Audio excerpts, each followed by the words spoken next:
Right, hey guys, how are you doing? It's really, really good to get you on the call. I know I've been speaking with you for quite a long time. I think it's like, I don't know, 6 months, maybe probably longer, like a year, I think, on Twitter. Not really knowing who you were, to be honest, because you went under a different sort of alias, which wasn't really your name, and no idea who you were. It's quite funny in Amazon space. You speak to quite a few people, but you generally have no idea who these people are on the other end of some random profile picture or something like that. So yeah, it's good to actually meet you boys, chat to you boys, and get you on the call. But I guess for everyone else who's watching the video, I don't suppose you guys want to introduce yourself, who you are, and what you're currently doing at the minute. So yeah, I'm Aidan, and obviously this is Harrison. I'm sure he'll introduce himself after, but yeah, we're Amazon sellers. We're on track to do about 1.5, 1.6 mil this year. We've been in the Amazon game about 3.5 years. We've known of Sam since we really started, but it's only since over the past like year or so, and we started to really build up our sales that we got in contact with Sam.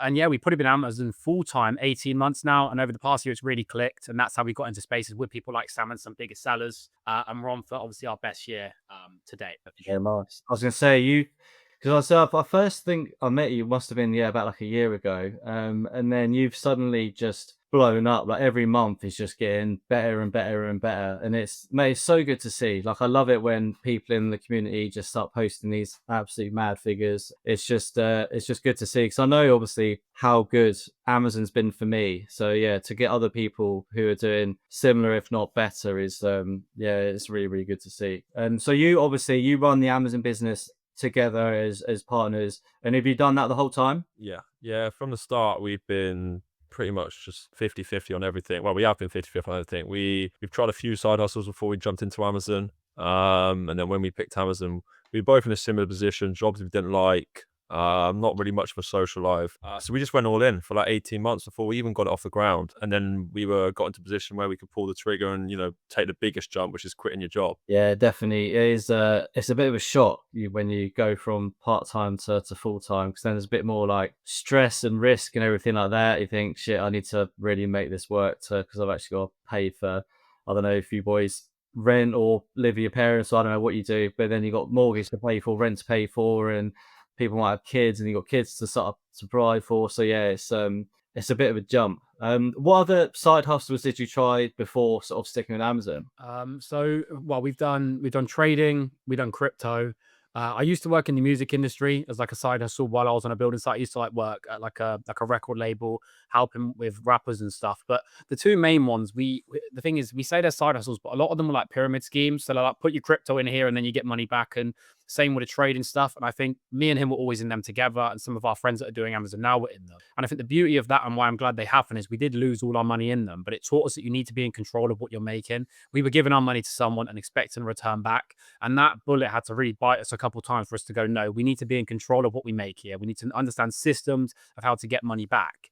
And I guess that's why we persevered with Amazon, because we understand it was going to be hard and that making good money is hard. It is hard to achieve, but yeah, they're the two main ones, crypto and trading, really. And I feel like they're the two other main ones other than ecom and sort of Shopify stuff. Yeah, it seems to be a bit of a common trend, to be honest. And I know what you mean. Like sometimes you see all this stuff about, I guess it's the whole passive income thing, isn't it? Like you see that all the time online, and especially sort of sounds like the crypto and the trading thing was kind of sold as where you don't really have to do much. Someone else sort of makes you the money, and you just take it. And it's if it's too good to be true, then it generally is too good to be true.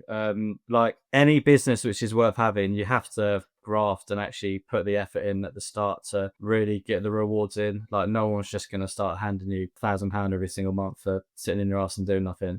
So yeah, no, it seems to be pretty common trend that, to be honest with you. And how did you guys actually meet? Uh, what's it been? We not kind of knew each other through football when we were like maybe 5 to 7. Like we lived in the same town. We knew who each other were. We played against each other at football, and then secondary school, we just sort of grew together. We come out the other side of secondary school, pretty close mates. And then that's when we started jumping at these pyramid schemes.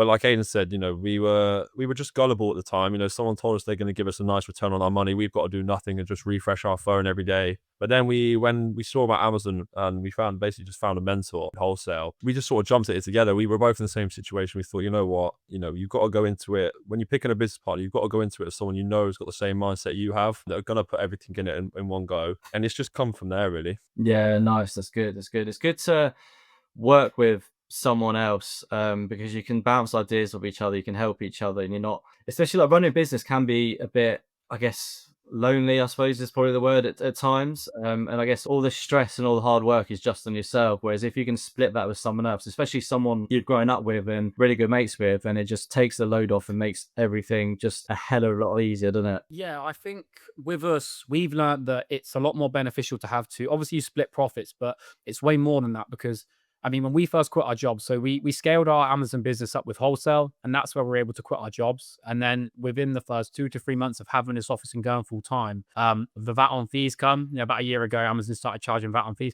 and that really squeezed our cash flow. And all those products we built up while having 9 to 5s, we lost. And we had to start again, basically. And the fact that we had each other and we could get each other out of that rut and we could come up with ideas and obviously now build systems again that are now got us into this position. Yeah. It's been so beneficial to have two, because if I was sat here on my own and I went through that, you would spiral. You wouldn't have someone to go, nah, bro, we're good. We'll make it work. So it's beneficial to have two. And I think because we had two of us, we kind of neglected building a network. We're like, we've got each other, we don't need any. But over the space of this year, we've definitely focused on building a network of like-minded individuals. We've met a few lads that are around our age, and I think that's what's really catapulted our growth, is learning from other people's mistakes rather than our own. Yeah, I agree with you, definitely. I obviously do this on my own. I've been doing it for sort of similar time to you guys. But just networking with other people is, I think it's just so beneficial. I see you boys, you're super active on all social medias recently and the last 6 to 12 months, and you're obviously trying to network with as many people as possible. And I think it's a great thing. Like, I wouldn't be where I was today if I hadn't networked. And there's like a group of guys I speak to on a daily basis. And although we all run our own businesses, we chat to each other all the time, and we all go through the same problems, same wins, everything like that. And it just, yeah, it helps massively. Otherwise, like you say, if you're suffering on your own and you hit all these problems at once, you end up spiraling and just think, oh, it's just not worth the stress and the aggro.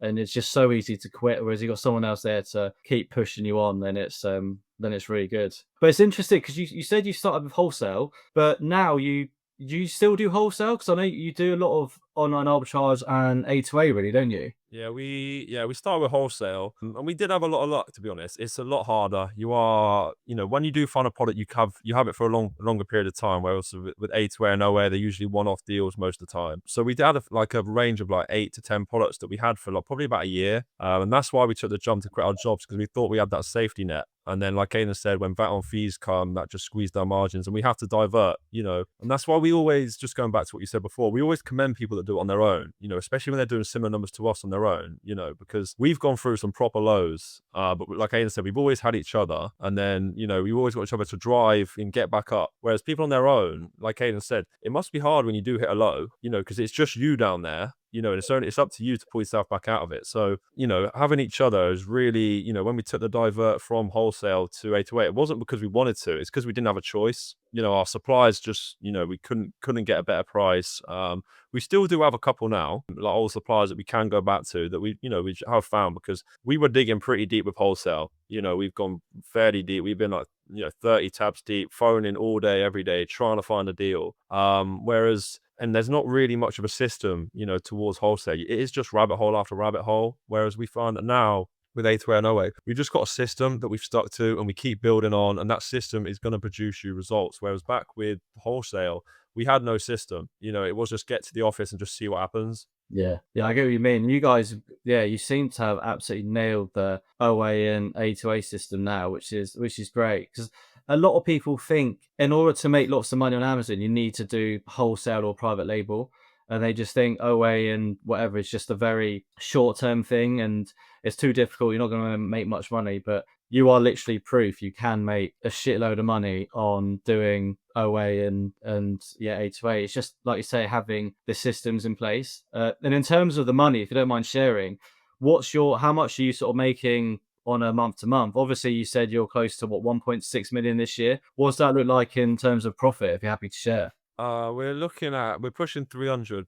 for gross, that is, for the month, for the year, sorry. Not for the month, I wish. But that's only really kicked on since February. We took a loan out in February, and that was when we met our network. So, or when we first started networking, I think we went introduced our face to Twitter around sort of February time, didn't we? And then we took a jump to meet some lads from Manchester, and they was like, you're on the right track. You just haven't got the capital. So we took a leap, and then since March onwards, or was it April onwards, we've hit 20k months every month since then, if not higher. October was our best month. We did 43k gross, which is crazy. We're on track to do 100k profit in Q4, which is even better. Yeah, that's good. That's see, that's what I mean. You don't need like to be solely wholesale or private label to do this. Like it is just as achievable doing OA and A2A as long as you got the right systems and everything like that in place. And mate, it's so good to see that. It's so I guess it's a lot of motivation for people who are sort of just starting or at, I don't know, stuck at 25k a month or something like that, to see how far you can really get that. And to do, yeah, like 300k profit gross in a year is is absolutely nuts. And I'm sure it beats your 9 to 5 jobs you were doing before. Just to add on to your point there, we've been there. We've been at that doing 25k a month and not really seeing where the profit's going to come from or where to scale to. I think the beauty of A2A and OA that we were kind of looking towards rather than profit was outsourcing prep and using prep centers. When you're doing wholesale, when you're making £1 to £2 profit per unit, it's hard to get that prep price in. Whereas when you're doing higher ticket and you're making 20, 30, £40 per unit, you can afford to outsource that. And I think outsourcing the prep is how we're able to scale to where we are. So you're right. There's a lot of self-limiting beliefs within arbitrage. Where people say you can only make a certain amount, but we're on track to do 30 to 40k profit this month. And I'm not going to lie to you, there's an opportunity if we have the capital to probably do double that. I guess you can get caught in like a comfortable chasm where now I'm just going to do arbitrage forever. But we are still looking to do private label, grow our own brand, and constantly kind of go up because I would love to have my own brand and have that control of the brand rather than relying on other brands of like buying low and selling high.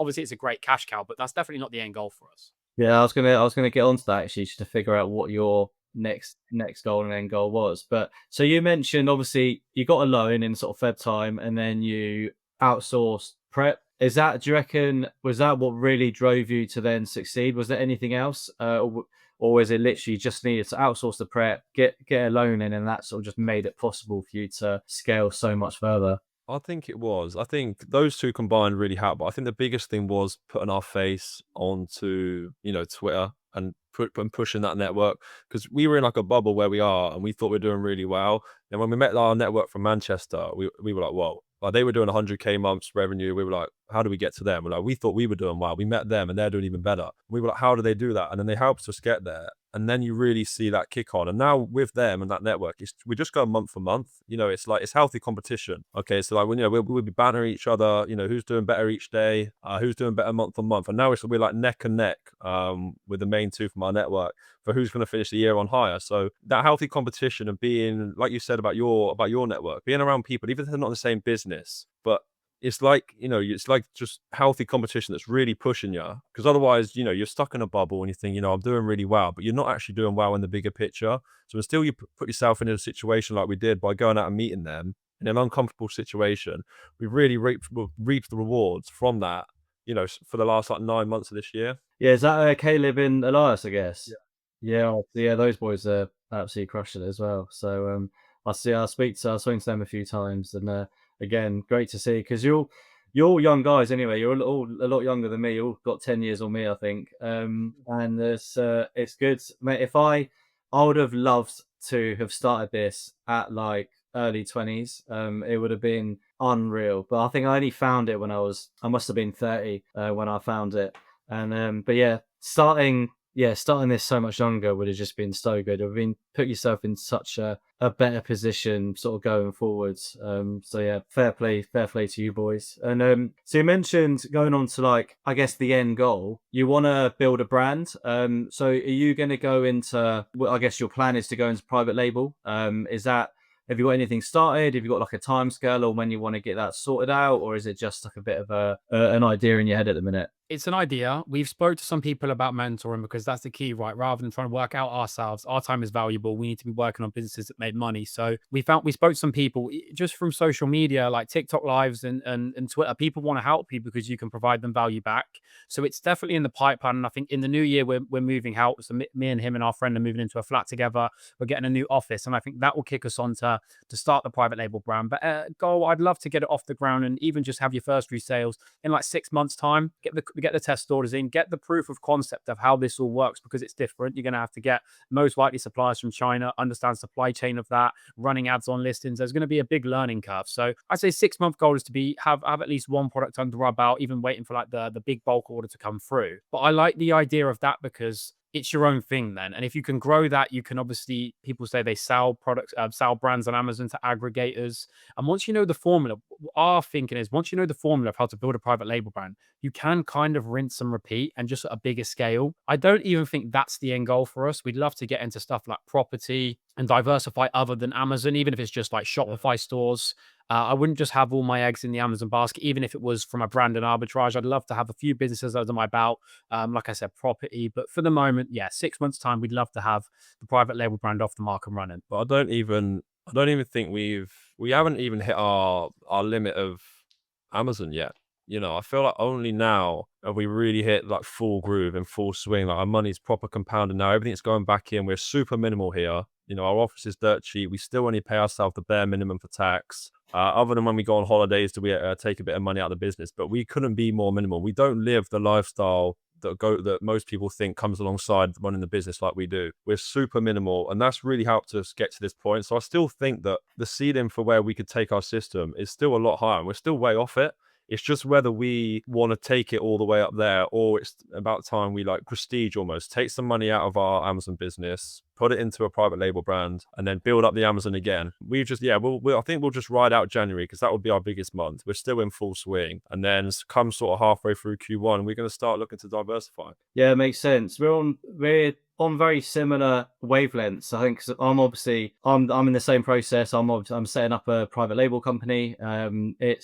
It is a fucking learning curve as well. Like I started it maybe like 6 months ago, and it's so much to learn. It's so long. Like you can't really see. I've got 10 boxes next to me in my dining room, which I need to get rid of. It's just been problem after problem after problem. But I think getting that in place, like you say, having your own brand, having more control over it, and then I think, like you say, once you've done it once, you can then hopefully replicate that like a couple other times and get a load more sort of products under your brand. And it seems to be like the general trajectory of people on Amazon. They start like online arbitrage, A2A, all that sort of stuff, and then they sort of diversify into either wholesale or private label, and then grow from there really. But they normally start at like a lot earlier stage than you guys. I think you guys are just doing super well at the OA. That it's just not really, if it's still working, like don't, if it's not broke, don't fix it, right? So you might as well keep crushing it.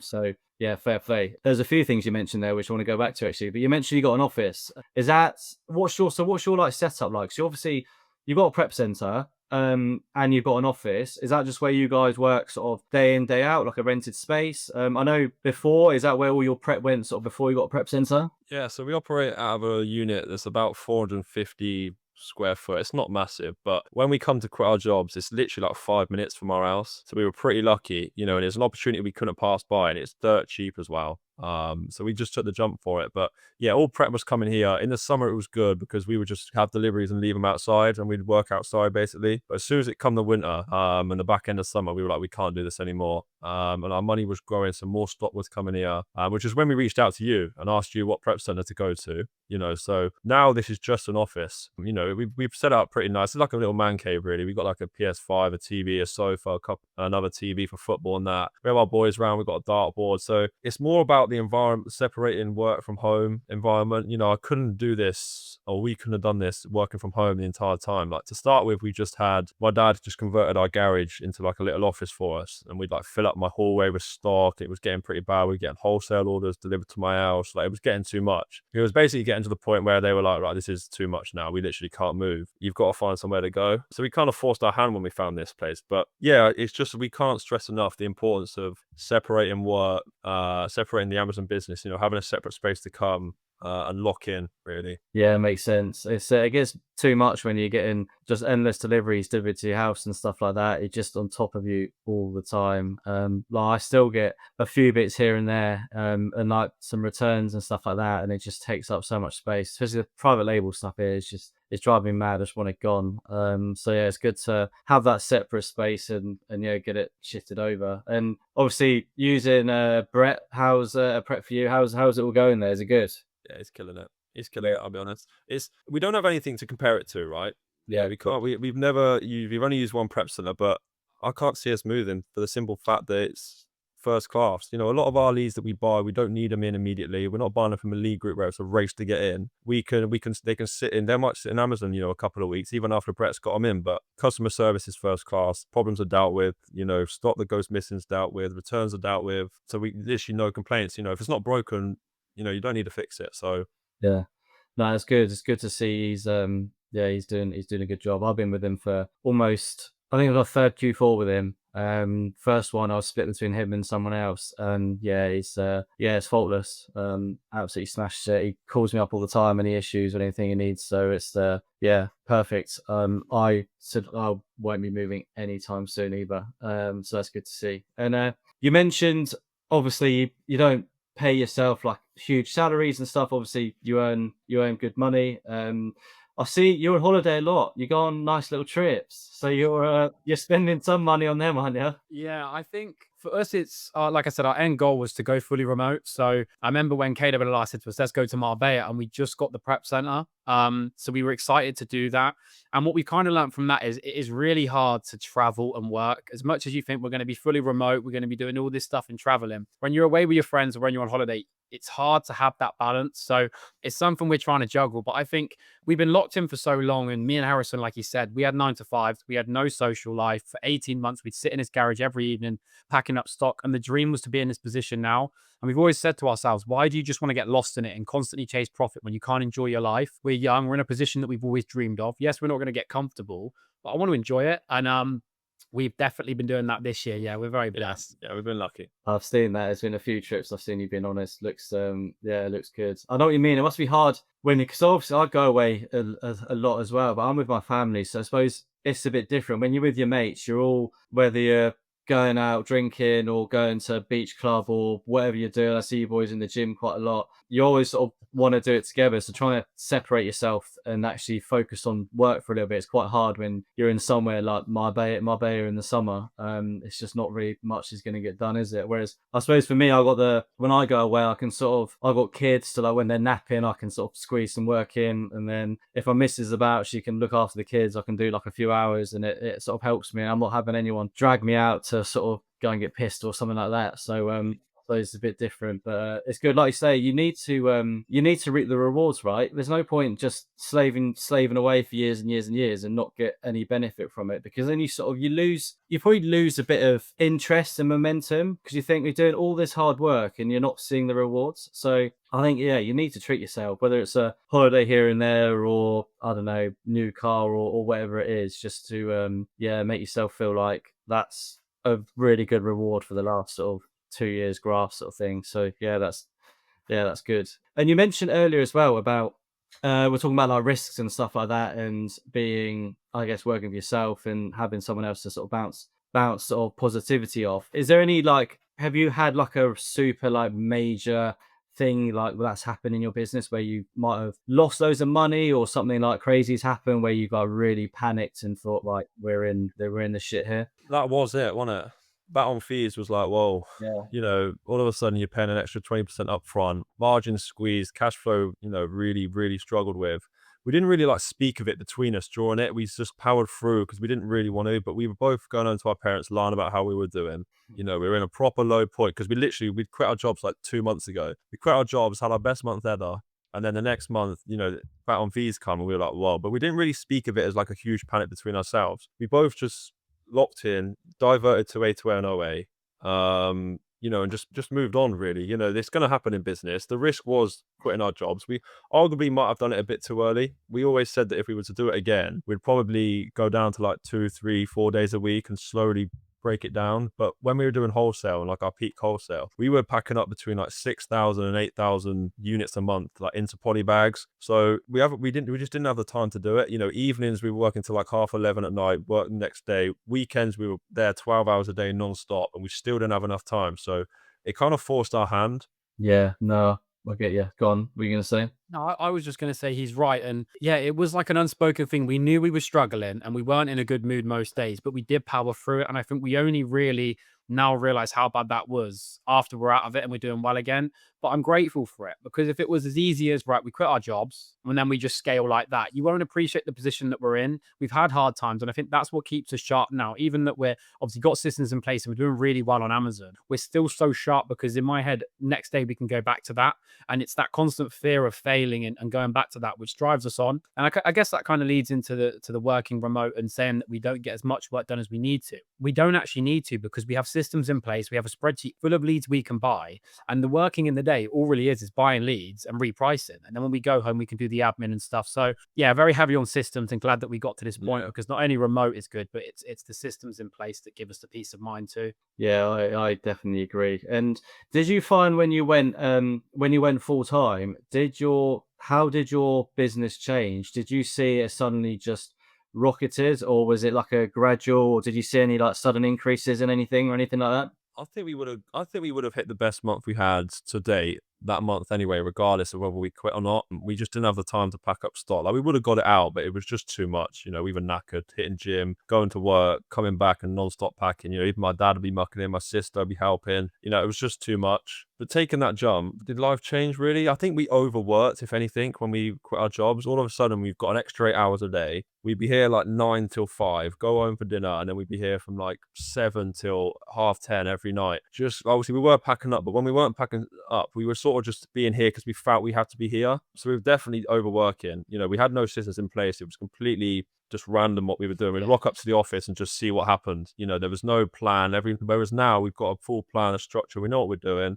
If we've got to add something into the day, like we're going out or whatever, we'll plan around it now. We actually treat it like a business. Whereas before it was just like a side hustle on steroids, really. Everyone just treats it. I think until you really treat it like a business, that's when you realize like what you're actually doing and how far you can take it, and then you really take it seriously. Then you start seeing the growth and everything like that. So yeah, no, that's yeah, great. You're obviously in a very good position now, great systems and everything like that. And I think, like you said, you end up overworking yourself a lot, and it's so common. Like a lot of people say, you end up working more when you work for yourself, and if you did, then you when you worked for a 9 to 5. It's like you think, right, I'm going to work for myself now. I'm going to have more free time, more whatever. I can do whatever I want whenever I want to do it. But you end up working more anyway. And I think it's because you know you're getting the direct reward at the end of that. Whereas if you're working like a 9 to 5, whatever it was doing, it doesn't matter really how much more work or how better you are going to be at that job. Like it's going to be capped to a certain amount. Whereas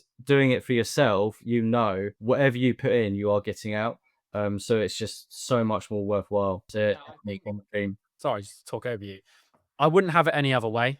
I like being busy. I like the fact that me and Harrison have a purpose now, and we built something that we're proud of. Because even like my parents and his parents say to us, "You work too much, da, da, da," but what's the alternative? Go out, go to the pub, and do nothing. The progress that we've made this year from locking in and working these stupid hours is so much more fulfilling than going out to the pub or doing stuff that we're not really interested in. Granted, you need breaks, and we do take breaks. I play football and stuff, but I've really come to realize that, yeah, what else is there to do other than make money, stay in shape, build a network, just be someone that you're proud of and be a positive impact on the people around you? Yeah, definitely. Life's short as well. You want to make the most of it while you can, and everyone says like money doesn't buy happiness, but it certainly helps. And it makes life a lot easier. Like if you've got any challenges or generally a lot of things which sort of come at you, any problems in life. Obviously, not everything, but a lot of the time you can throw money at it and it will go away. And having money certainly helps, and it just makes your life a little bit better. And if you can build up everything you're doing at like a young age, so then you can hopefully when you're a bit older, you can retire a lot earlier and you can enjoy the later in life sort of pleasures and stuff like that.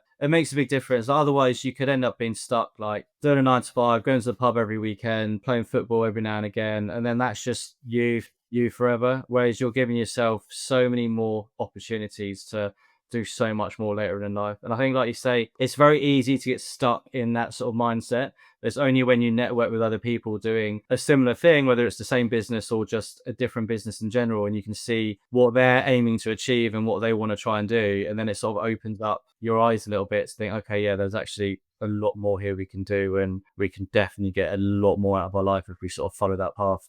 I think it's for us, it's the time freedom. You know, we said when we first quit our jobs, even if we make the same amount of money we make in our 9 to 5 at the time, I will still rather do this, what we're doing for the rest of my life, knowing that I can go get a haircut when I want. You know, I can go see family when I want. You know, I haven't got to be somewhere at a certain time, but there's always that possibility that the more input you put in, eventually you're going to get more output. In a 9 to 5, you can try as hard as you want. If your boss doesn't like you and you're not getting a pay rise at the end of the year, and if you are, you're getting a very minimal, you know, whereas for us, we know if we're putting 15 hours in a day, we might be overworking, and we probably were at the start because we had no systems. But now we know from this side of things, if we put 15 hours in a day, we're going to see that growth. You know, we won't see it immediately, but you'll see that impact on your business in 3 months' time. So it is just, you know, getting to this stage, it is just knowing that the more work you put in, the more you will get out, but also the freedom to just do what you want when you want. Yeah, I've said the exact same thing for years. I think you can pay me the same or half as what I'm getting now, and I would still do it over working for someone else and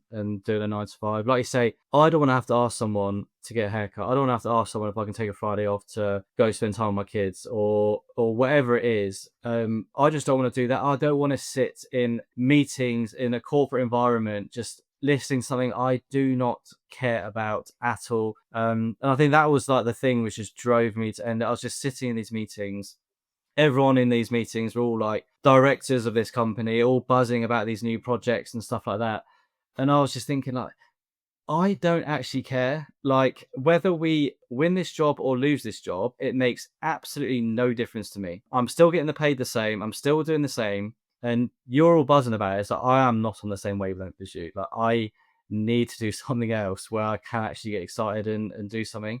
And mate, having the freedom, flexibility is just it's unreal. Like, you'll know as you get older and you start to, if you want to have kids and stuff like that, it's just you can't beat it. Like, the worst thing in the world for me would be to have to commute like hours a day and then leave the house early, don't get back till late, miss seeing the kids all day, spending time with them. Like, you miss loads of stuff like first words, like first time they're walking, all that sort of stuff. And that, like, yeah, I couldn't, yeah, I just wouldn't want to do that, to be honest with me. To us, yeah. So it's yeah, I agree again with everything you're saying. We have very similar sort of mindsets to a lot of them, and the way where you guys work is very similar to me. It comes from a job that you don't enjoy. You know, me and Aiden we're basically just both in a job we didn't enjoy. Just before we started Amazon, I moved job to being anywhere else. And if you're in a job where you really, you know, it's good enough that you got decent hours and you're well paid, but you don't enjoy it and you don't want to do it forever, you're going to get a hunger from somewhere to do better. But if you're on a job where you kind of like it, like your boss is okay, you do all right hours, you get paid all right, that's more dangerous than being in a, you know, a lesser of a job, a worse job that you actually hate, because that comfortability rides you for too long. And Mm. before you know it, you realize you hate your job or you're going nowhere with life. Then it suddenly clicks, and if 5 years down the line and it's too late. Whereas for us, we knew, you know, he was an electrician apprentice. He wasn't well paid. He needed to get out of that. He didn't want to do another 2.5 years. He started the apprenticeship late. I was just in a warehouse, you know, working with people that have been there for like 25 years. I'm thinking, I can't do that. But I enjoyed that job at the time, knowing that we had Amazon building on the side. Yeah, yeah, definitely. It's always good knowing you've got something building there which you can hopefully eventually jump into. And it's obviously, yeah, as I said, it's worked out well. So I've seen you mentioned quite a few times recently. You've obviously mentioned you want to go into private label and so on, and sort of I guess not really the end goal, but getting there. You're posting a lot of stuff about US marketplace. What's your thoughts on there? You're finding quite a few bangers for everyone else but yourself. Are you looking to get into that, or is it just playing around, just seeing what you can find? I guess we basically tried our systems in the US and the results were crazy. I mean, the volume over there is crazy, but the thing that surprised us is there's even less competition on listings than the UK. So I saw someone tweet a few months ago, and it was the Google search trends for the word in the UK, Amazon FBA, right? And when we first hopped on Amazon late 2022, it really peaked. And since then, it's really tailed off. And we've seen that so kind of replicated on listeners, and there's less competition, which is great for us. But the US, your margin's better. There's less competition, but we're kind of stuck in the decision now where do we really think progression is just moving an arbitrage business to a different country? Or do we think the progression is building your own brand? So it's definitely not something we said no to, but we just don't think it at the moment. It's our priority. I'd rather build my own brand. I'd rather have something that it's different. It's a new skill rather than just replicating the same skill and kind of like Groundhog Day in another country. You're going to have to get ungated. You're going to have to do all that stuff. So it's there, and I like to know that the option is there, and I saw some efforts working in the US just as good. But private labels are a priority. Yeah, I think the grass isn't always greener. Like you see a lot of people always wanting to jump ship. It seems like, believe it or not, people in the US are want to start selling in the UK, or people in the UK want to say I want to sell in Germany, or Germans say I want to sell in the UK and stuff like that. But the grass isn't always greener. And like you said earlier in the call, you said, what did you say? Something like you don't think you've hit your max yet on Amazon. Yeah. It's like, well, yeah, exactly. Your ceiling. So if you haven't hit your ceiling yet, why would you then go somewhere else to then not hit the ceiling there? And like you say, the grass isn't always greener. There's the sales velocity is a lot more. Don't get me wrong. Margins a lot higher, but I've done it. I've been there, done it. So we can have a chat about it separately if you want, and I can sort of tell you how it sort of went for me. It didn't go too great for me, obviously, because I'm not selling there. But I know others who obviously it went pretty well for. But I think, like you said, you already know what you're doing in the UK. You know you've not met your ceiling, so it'll be silly to split your time, and then because you're gonna have to then split your time 50-50, and you got to start from scratch. Fresh, you got all the ungating, you got more compliance, you got there's a whole load of other issues in the US which you don't have in the UK. Like even just ordering some products from online retailers is hard work because they just love canceling orders all the time. So yeah, there's a whole load of things which are like, yeah, prep's more expensive, everything's so much longer. Like everything is so much longer from like buying something, getting it delivered to then inbound. Yeah, it can be a super long process. I'm not really painting it in the best picture, to be honest, but there's obviously people having huge success there. But I think, like you say, if it's working in the UK, you're not hit your ceiling. There's no point really moving over to that just yet. So no, it sounds good. And it's good to see your systems working though. So I guess it is an option later on down the line should you choose to yeah go down that route. So I guess a bit of advice for anyone who's watching this, they're stuck at like let's say 10, 25K a month in revenue. What do you reckon is the best thing they can do to like start seeing a bit more growth? I would just say, just like produce a system. If you've got the 25K and you haven't got a system, and what I mean by that is you have like a way you're tracking all your leads, not just what you're buying. A lot of people will just, they'll hit up sourcing and they'll just aimlessly hit up sales sections, or they'll just source randomly. Whereas me and Aiden get a lot of luck where, we'll be sourcing and we'll be, before we even buy a product, if it's a 10 out of 10, we put it in a spreadsheet, we're watching it. A lot of luck that we've had recently has come from just having a spreadsheet of potential leads. And then from that, just constantly going back over things. Because the way it works is, if you're sourcing for like 3 hours and you find a lead on like the third hour, you're not going to be putting in all your concentration into that last lead. But if you think it's a potential one and you've got it in your spreadsheet and then you look at it again tomorrow morning with a fresh mind, all of a sudden it's a good lead. Things do creep down. You do miss things, but a lot of people write off a lead immediately, and they think that, I think a lot of people, even we thought this, like you see people doing big numbers on Twitter or wherever it is. You think, oh, they must have a hidden supplier or, whatever it is. They don't. A lot of them are just looking at the same leads as you, but they just know how to read them, and they're sticking to a system that, and they have knowledge and experience behind them that can actually read the graph and understand that it does sell for whatever reason, and you're constantly going back over a lead. That's probably what we've really kicked up on now. Even if it's like it doesn't quite hit your criteria of like 15% ROI, it's going in our spreadsheet. Amazon might drop the price a little bit more. You might have missed a discount code for whatever reason, and that's where you get rewarded. You don't really get rewarded for rinse and repeating the same stuff over and over again, where you're going through like Curry's sales section. You get rewarded for building and like asking yourself, oh, why wasn't that a good lead? Why is that a good lead? Why has that price gone down? Why did I miss that? Yeah. So I'll just say my point. I think as well, network. because you got to think if someone is a direct competitor of me and Harrison, they're not fighting against us, they're fighting against our whole team. That's 4, 6, 8 different opinions. That's 4, 6, 8 different people sourcing, trying different sourcing methods, finding different leads. And that's where we've had most of our luck, is being able to not just get each other's opinion, but get a second, third opinion from people that we know that are experienced and they know how to do stuff on Amazon. So I would definitely recommend network. And the best way to network is get on X, get on Twitter.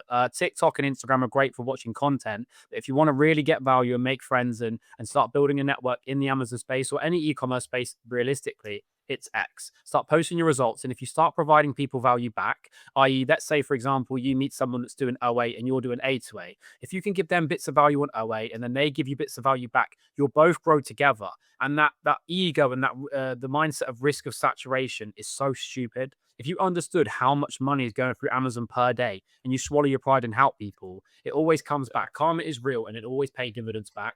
Yeah, it's good because I think I can't remember if it was you guys I spoke to or if it was Caleb I was speaking to about creating like a little group and then just sharing leads and ideas amongst each other. Because, like you say, you think, oh well, then there's just another 2 people going to jump on the listing, and then it's just going to get more saturated. But you summed it up there as well. Like that can happen, but at the same time, you're getting twice the eyes to look on it. More than that, you're then going to get something back in return, and then it just grows massively. It's like the guys I do it with. We share leads all the time, all day, every day. We're sharing leads like here, there, and everywhere, and it just helps massively. Like especially if a retailer's got, I don't know, 100 units in stock, and you might only want, I don't know, 25 or 50 of them. You think, okay, well, I don't really want another 50 to stay there because it could be another 10, 15 sellers jumping on that. I'll message my mate and say, right, I've got these, clear them out, and then we can control the listing. And it has so many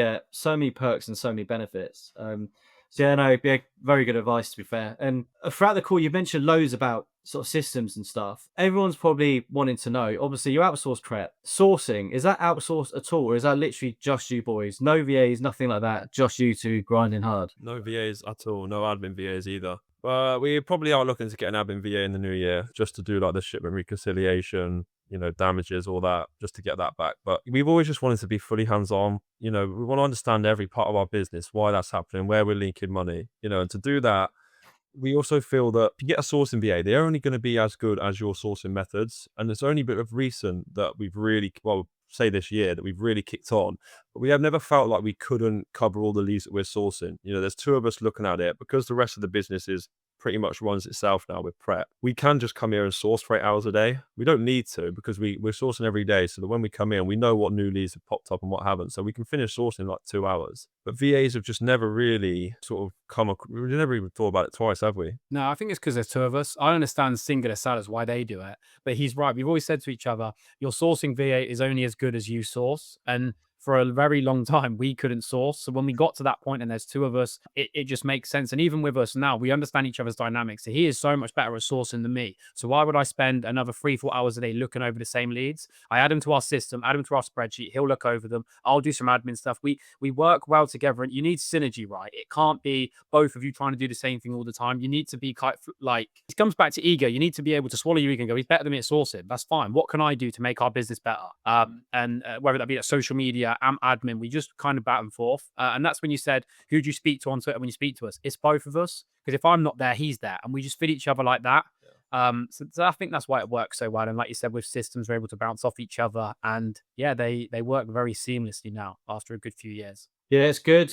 It's good you say that because a lot of people think, oh, in order to grow, obviously we're very different. I've got like 3 VAs, I've got an admin VA, 2 sourcing VAs. So we run it very differently. But a lot of people think that the VAs are the answers to all the problems. And if you can't source, then just get a VA and they can do everything for you. But they definitely aren't the answer to a lot of the problems. Like, as you say, they're only going to be as good as you. And if you can't really source or you don't know what you're doing, then the VA is also going to just mimic that as well. You need to be able to teach them and train them and show them what you like, what you don't like. So for you guys to do that yourself is huge. And I think it goes back to what you said before as well about having the systems and not just sort of trawling the Curry's sort of sales page, and not having some sort of, I don't know what you said, whether it's like a secret method or a system like that. Like it is quite simple. People always try and overcomplicate it and think, oh, well, this seller, he's doing 20K profit a month. There must be something secret he's doing. There must be something no one else is doing. They must be using certain supplies which no one knows about, or something like that. When it really isn't that, and it's really hard to try and tell people that, because people, and they probably message you all the time as well. They're always asking, oh, like, what's your secret? Like, what do you do? Like, you can't just be doing normal like sourcing methods. There must be more to it. Like, teach me more and all this. It's like, no, it really is just the simple basic methods, but just doing them really, really well, and just knowing how to talk and knowing how to put the systems in place behind them. There's nothing secret we're doing. We haven't got any special tricks or software or anything like that. It's just knowing how to do them and doing them really well, and just repetition, isn't it? It's just, yeah, consistency. That's all it is. Turning up every day religiously. And that's what we did for 18 months to get our business off the ground. And we still do it to this day. We turn up every day regardless. You know, even that's why we struggled when we went on holiday to America for 12 days, because 12 days away from the business, working on like hotspot in your laptop or hotel Wi-Fi is rough, you know, like that. I felt proper detached, you know, I felt really behind. But that's because we've been so in a routine of turning up every single day. Like a lot of people, it is hard, you know, I will be honest, it is hard to, you know, have a 9 to 5 or have a social life Yeah. and build a business. Whereas for us, we knew that one had to give, and we couldn't give away our 9 to 5 too early because we need the money for the business. So the social life has to go. You know, you have to make a sacrifice in order to spend the time to build your own systems and understand how your sourcing is going to work. But it's also, you know, a lot of people, they'll continue sourcing, that they're getting free stuff from, you know, YouTube or wherever it is. If you're getting it for free, then it's not worth it. You know, if you're going through curries repeatedly sales sessions, if it's not working, move on. You know, don't just keep doing it until something pops up. It clearly doesn't work, so just move on. But we buy from Currys. All the big sellers buy from Currys. You know, some of it is just right in front of you. You're just missing it. You know, for whatever reason you're missing it. But eventually, through consistency and asking yourself why you're missing it, or why am I not finding any leads, and you're trying different things, eventually it'll click. But the things that do work, you have to write down, you know, and put them into a system and repeat what does work. Yeah, 100%. I agree. And then you mentioned, you're thinking about getting an admin VA. An admin VA, it will change your life. Trust me, it is so good. Like, when I got mine, I was, it is the best. It was probably the best thing I did. When, like, the whole time we run a business, is getting an admin VA. Then I would always recommend people, if they want to get sourcing VAs, fine, but I would always recommend getting admin VA first. They should definitely be the first VA you get. The amount of work you can offload onto an admin VA is just crazy. It frees up so much of your time. And yeah, honestly, when you do make that step to get one, you'll be so thankful for the, what, 360 to 400 quid a month you'll pay just to offload 8 hours of work a day onto that. Yeah, them. It's just going to be, it'll change your life. You'll be going on holiday a lot more, I'll tell you that. How did you how did you find them? Like, where are you finding your VA? So I got quite lucky with my admin VA. I've got one of my sourcing VAs I've had for like uh maybe 4 years next month, actually. Shit, it's been a long time. 4 years. Um I messaged him. I said, "Oh, look, I'm looking for someone to do admin for me. I trust him a lot. Like, he'd been with me for, I think I'd had him for like a year and a half, maybe a bit longer. So I really trusted him. He was really good, like doing really good numbers. And I said, do you know anyone in your family who is looking for part-time work, who can help me do some admin stuff?" And he said, "Oh, well, my wife can help. Like, she currently works part-time somewhere else. So if she can work the other part-time working for you, then yeah, that'd be perfect." So I said, "Yeah, fuck it, let's just get her in." And I've got my sourcing VA's wife, and she's been with me ever since, and she's been great. So I got very lucky. I think I wanted someone I could trust, because I was going to offload a lot of the purchasing onto them as well. Whereas you wouldn't want to offload that onto someone straight away, just some random Filipino person or wherever you're getting the VA from, because it's a lot of trust you're giving them, to give them your credit card details, all of that, and they could go super rogue. So that's why I sort of looked inside my current sort of team, and managed to get quite lucky. But I know there are places you can source them, like onlinejobs.ph. There's like Facebook groups. There's other services which sort of provide admin VAs for you. So I don't know the cost. I don't really know too much about it. I guess it's a case of just trying all of them and just seeing what you find. But you want to, I don't know if you'd ever offload the purchasing as there's two of you. There's probably not an awful lot of need, maybe eventually, but I think someone just doing low level basic admin, you're better to find one pretty easily on onlinejobs.ph or Upwork or something like that, to be fair. Yeah, I got lucky with mine, but she's good. Without her, I reckon I'll be drowning. It's not somewhere I'd want to be without her. But yeah, no. Anyway, I think that sort of rounds it off. Anyway, I've sort of got through everything I wanted to get through. Like, you've given some like really, really good advice, and it's really good to see where you started, where you're at now, and I guess how successful you are and how well it's going for you. And yeah, like I say, I'm buzzing every time I see your results and figures and everything like that. It's great. You boys are absolutely killing it. So keep doing what you're doing, because it's certainly working, and it's really good to see where you guys are sort of this time next year. You'll be doing, instead of 1 million in Q4, you'll be doing 1 million just in December, I reckon, easy.